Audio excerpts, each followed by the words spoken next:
ሌላ ሰው ለመሆን ስትጥር ማንነትህን ታጣለህ። ራሴንና ሕይወቴን ለመለወጥ ጥረት በማደርግበት ወቅት ኢጎ ስለሚባል ሐሳብ በብዛት ሲወራ ግራ ያጋባኝ ነበር። በሂደት ግን እንደተረዳሁት ኢጎ ማለት ትዕቢትና ስለራስ የተጋነነ ሐሳብ መኖር፣ ራስን ከመውደድና በራስ ከመተማመን ቢለይም ያው የኢጎ አካላት ናቸው። ራስን በማገዝ ወይም በመንፈሳዊ ማህበረሰብ ውስጥ ኢጎ ድብቁን ወይም የውሸቱን ወይም ደካማ የሆነውን ማንነት የሚወክል ነው። ለምሳሌም በውስጣችን ለመወደድ ብቁ ነን ብለን ስለምናምን በትዳር አጋራችን ላይ እንድንማግጥ ያደርገናል። ወይም ማንነታችን እንዲታይ ፍላጎት ስለሌለን የልባችንን መሻት ወደ ጎን ገሸሽ እንድናደርግ ወይም ስለ ጥሩነታችን የሌሎችን ምስክርነት ስለምንፈልግና ደህንነት ስለማይሰማን ታላቅነታችንን ለማሳየት ጉልበት እንድንጠቀም ያደርገናል።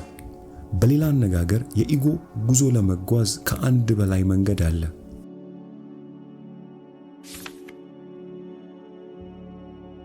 አንተ በወሰንከው ውሳኔ ምቾት ማጣታቸውን በመናደድ ጉዳት በማድረስ ግራ በማጋባት በመውቀስ ስለ አዲሱ ስራህ ወይም ስለ አዲስ ጓደኛ ስታወራ በማጥላላት በተደጋጋሚ ባህሪ የተለወጠ ስለመሆኑ በመናገር በማስጨነቅ በማፌዝ ከማህበራዊ ሚዲያዎች በማባረር ወዘተ ሰዎች ሊገልጹ ይችላሉ።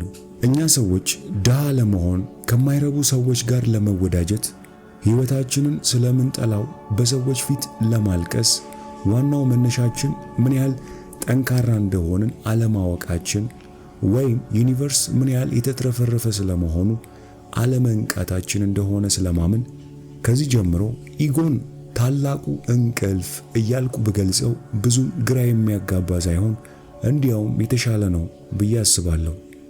በዚህ ከተስማማን መልካም እንቀጥል።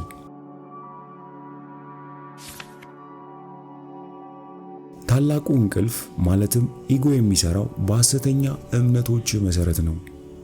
ይህ ሐሰተኛ እምነት በሕፃንነት ድብቁ የአእምሮ ውስጥ የተጠቀጠቀው ስለ አንተ እውነት ያልሆነ የማይረባ ሐሳብ እንዲሁም ስለ ራስህ ያደረግከው ሳቢ ወይም አበረታች ያለመሆን ውሳኔ ነው። ይህ በፍርሃትና ገዳቢ በሆኑ የተሳሳተ እምነቶች ላይ ተመስርተ በፈጠርከው እውነት ማለትም በምቾት ቀጠና ውስጥ እንድትቆይ ድጋፍ ይሰጣል። በዚህም ይህን የማደርገው እንድትወጂኝ ነው፣ ስለኔ ያለሽ አመለካከት እኔ ስለኔ ካለኝ አመለካከት ይበልጣል በሚሉ የውጭ ምንጮች ማረጋገጫ የሚያገኝ እንዲሁም ሕይወቴን የሚቆጣጠሩት ሁኔታዎች ናቸው። እኔ ተጠቂ ነኝ የሚል ምላሽ ሰጪ ነው። ታላቁ እንቅልፍ ወይም ኢጎ ባለፈውና በወደፊቱ ውስጥ የሚኖር ሲሆን በዙሪያ ካሉ ነገሮች ሁሉ እንደተለየ የሚያምን ነው። እውነተኛው ወይም ታላቁ ወይም ኃይለኛው ማንነት የሚገነባው ከፈጣሪ ጋር ባለህ ግንኙነት መሰረት ነው። ከታላቁ እንቅልፍ ማለትም ከኢጎ ስትነቃ ፍቅር ላይ የተመሰረተው ገደብ አልባ አቅም ብርታት ያገኛል። ይህ ቀድሞ ከመዘጋጀት ጋር የሚገናኝ ሲሆን ራሴን አምናለሁ፣ እወዳለሁ፣ ይሄ ለኔ ይገባኛል፣ ዓላማ አለኝ፣ ተወዳጅ ነኝ፣ ሕይወቴን የምቆጣጠረው እኔ ነኝ፣ እቀጥላለሁ፣ እናም ይሳካልኛል ትላለህ። በዚህም አሁን ላይ የሚኖረው እውነተኛ ማንነት ይሆናል። ይህም ማንነት አእምሮ ውስጥ የተደበቀ ሳይሆን በተአምር የሚያምንና ከፈጣሪ ማለትም ከዩኒቨርስ ጋር የተቆራኘ ነው።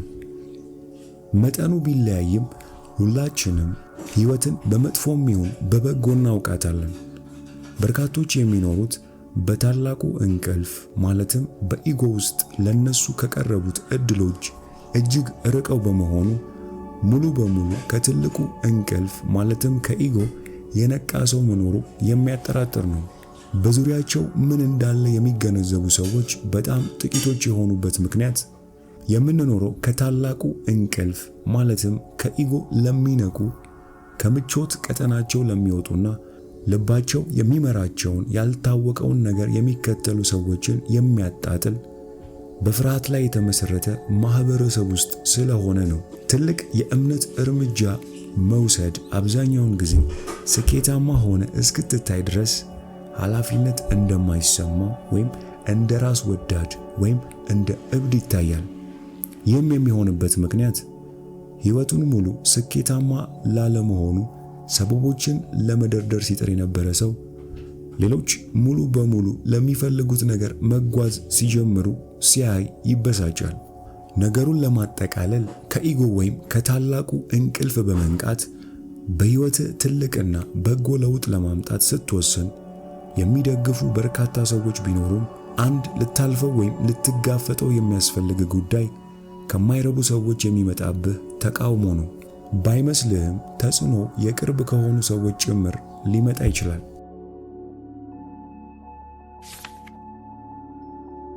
ሕይወትህን ለመለወጥ ስትነሳና መለወጥ ስትጀምር ሰዎች ብዙውን ጊዜ አሉታዊ አስተያየት የሚሰጡ ከፍቅርና ላንተ ከማሰብ ቢሆንም የጀግና ጡንቻዎችህን ለማጠንከርና አንዳንድ አደጋዎችን ለመጋፈጥ በምትሞክርበት ወቅት ፍርሃታቸውንና ጭንቀታቸውን በአንተ ላይ የሚያጋቡ ሰዎች አያስፈልጉም።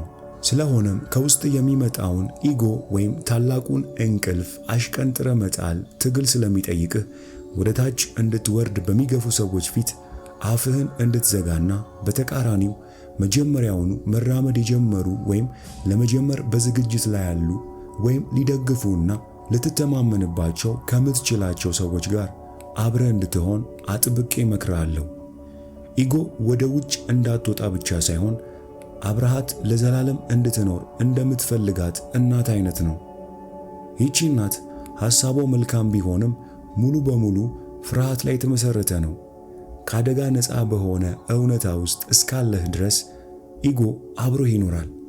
ሆኖም ከእርሷ ውጭ የሆነ ግብዣ ላይ ለመገኘት ስትሞክር ግን ያንተ አቀጣጣይና ተቆጣጣሪ እናት በፍጥነት የሚመጣው አዲሱ ሕይወት ስለሚያስደነግጣት ልታስቆምህ የማትፈነቅለው ድንጋይ አይኖርም።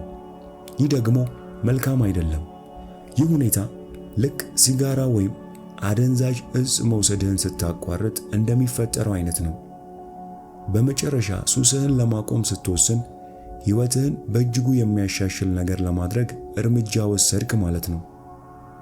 ይህን ስታደርግ ደግሞ ለቀናት ወይም አንዳንድ ጊዜ ለሳምንታት አስቸጋሪ ልጅ በነበርክበት ጊዜ ካደረግከው የከፋ ነገር ያደረግክ አይነት ስሜት ሊሰማ ይችላል። በሰውነት ውስጥ ያለውን አላስፈላጊ መርዝ በምታስወጣበት ጊዜ መንቀጥቀጥ፣ ማላብ፣ ማስመለስ ሲያጋጥምህ ይህ ጥሩ ሐሳብ እንደሆነ ያመንከው ለምን እንደሆነ ታስባለህ። በተመሳሳይም ሲጎትትህ ከነበረ ገዳቢ የአእምሮ እምነት ራስህን በማላቀቅ ከምቾት ቀጠናህ ለመውጣት ታላቅ እርምጃ ስትወስድም የሚፈጠረው ተመሳሳይ ነገር ነው። አንዳንድ ጊዜ ዓለም በአንተ ላይ የሚያሴር እንዲመስልህ የሚያደርጉ ነገሮች ይገጥመዋል። እውነታው ግን እነዚህ ነገሮች ኢጎ ወደማይታወቀው እንዳትሄድ፣ እንድትዳከምና ለውጥ እንዳታመጣ የሚዶልታቸው ሴራዎች ናቸው። ማንኛውም ስኬታማ ሰው ይህን ያውቃል፣ አልፎበታልም። ወደፊት ታላቅ እርምጃ ስትወስድ ሕይወት በብርሃን ከመጥለቅለቋ በፊት ይመሻል። ያው ሊነጋጋ ሲል ይጨልማል እንደሚባለው ማለት ነው። የተጋነነ ሊመስል እንደሚችል አውቃለሁ፣ ግን የራስህን እውነታ የምትፈጥረው አንተ ራስህ መሆንህን አስታውስ። እናም ገዳቢ በሆነ እምነትህ የአሁኑን ሕይወትህን ለመቆጣጠር ዕድሜህን ገብረሃል። ይህን እምነትህን ለመፈተሽና የልብህን ለመፈጸም በመጓዝ ራስህን ዩኒቨርስ ላይ ጥገኛ ስታደርግ ኢጎን እየገደልከው ትመጣለህ። ኢጎ ደግሞ ጥፍሩን ከጭንቅላቱ በላይ እያውለበለበ ወደ ቀድሞ ሕይወትህ ሊመልስ ይመጣል። እኛ ኃይል ላይ በማትኮር ዓለማችንን መፍጠር የምንችል ኃያል ፍጥሮች ነን። ድብቁ አእምሮ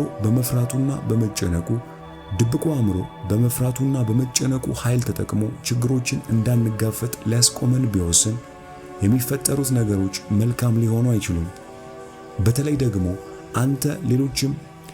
ደግሞ አንተም ሌሎችም ከምታውቁት ማንነትህ ለመላቀቅ እየሞከርክ ስለሆነ ኢጎ እንዳትለወጥና እንዳታድግ የሚችለውን ማንኛውንም ነገር ያደርጋል።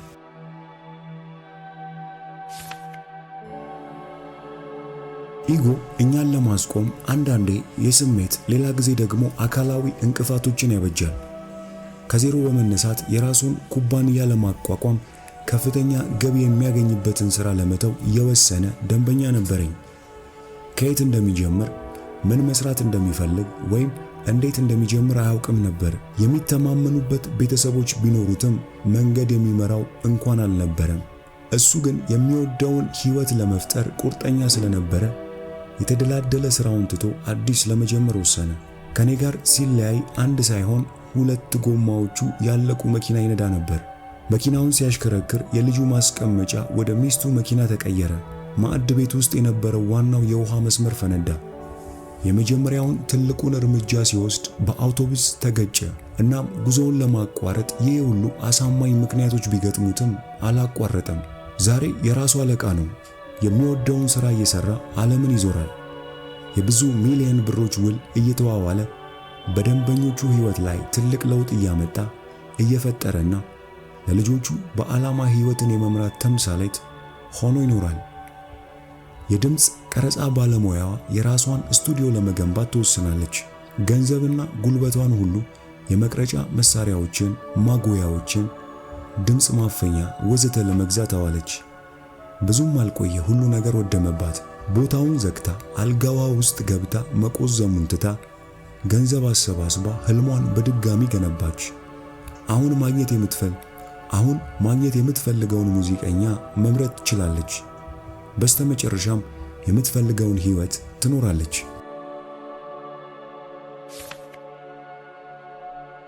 ስለዚህ አዲስ ሕይወት ለመጀመር ኬክ ቤት የመክፈት ህልም ካለ የተከራየኸውን ሱቅህን መኪና ቢያፈርሰው እንኳን አፈር ልሰህ በድጋሚ ተነሳ።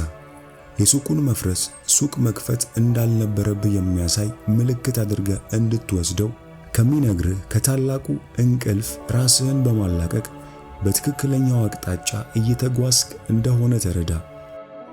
በመጨረሻም የዛሬውን መጽሐፍ በዚህ ምክር እንቋጨው። እድገት ለደካሞች አይደለም። የማትፈልገውን ሕይወት እንደመኖር የሚያሳምን ነገር የለም። ሕይወትህን መቆጣጠርና ራስህን መለወጥ ከፈለግ ከላይ እንደተገለጹት ሰዎች ምንም እንዳያስቆም አድርግ። እምነት ይኑርህ። አዲሱ ሕይወትህ እንደዚሁ እንዳለና ካሮጌው በጣም የተሻለ እንደሆነ ምን ኢጎ ቢናደድና ቢቆጣም ግብህን አጥብቀ ያዘው።